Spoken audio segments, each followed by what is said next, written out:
மாண்புமிகு பிரதமர் நரேந்திர மோடிஜி அவர்களே, 3வது முறையா ஒன்றியத்தோட ஆட்சி அதிகாரத்தை நீங்க தானே கையில் வச்சிருக்கிறீங்க.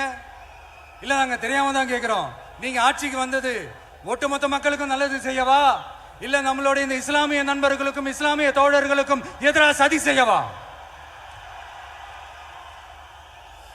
மக்களுக்கு உங்ககிட்ட கேட்கறதுக்குன்னு ஏராளமான கேள்விகள் இருக்குது. அதனால அவங்க சார்பா அவங்கள ஒருத்தனா அவங்களோட ஒரு உண்மையான ஒரு பிரதிநிதியா உங்ககிட்ட சில கேள்விகள் கேட்கணும். மிஸ்டர் பிரைம் மினிஸ்டர் அவர்களே, நம்ம தமிழ்நாட்டு மீனவர்கள் கிட்டத்தட்ட ஒரு 800 பேருக்கு மேல இலங்கை கடற்படையால தாக்கி அழிக்கப்பட்டிருக்கிறாங்க.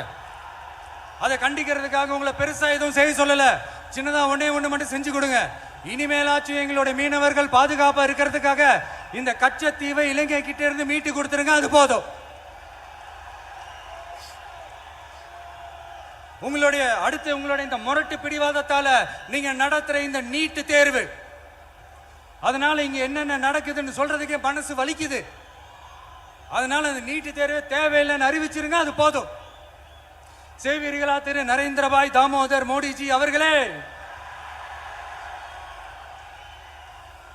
எங்களுக்கு என்னென்ன தேவையோ என்னென்ன நல்லதோ அதெல்லாம் செய்ய மாட்டேங்கிறீங்க. ஆனா ஆட்சி அதிகாரத்தை மட்டும் கையில வச்சுக்கிட்டு மக்களை ஏமாத்த நேரடியாக ஒரு பாசிச பாஜக அடிமை கூட்டணி ஒண்ணு, அடுத்து உங்களோட இந்த மைனாரிட்டி ஆட்சியை ஓட்டுறதுக்காக மறைமுகமாக RSS அடிமை குடும்பம்னு இன்னொரு கூட்டணி. இப்படி மக்கள் சக்தியே இல்லாத இந்த ஊழல் கட்சிகளை மிரட்டி அடிபணிய வச்சு 2029 வரைக்கும் சொகுசு பயணம் போயிடலாம்னு திட்டம் தீட்டி வச்சிருக்கிறீங்க. அதானே ஜி?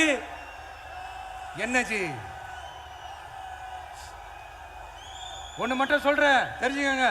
என்னதான் நீங்க இந்த நேரடி மறைமுக கூட்டணி குட்டிகரணம் போட்டாலும் தாமரை இலையில தண்ணியே ஒட்டாது. தமிழக மக்கள் மட்டும் எப்படி ஒட்டுவாங்க?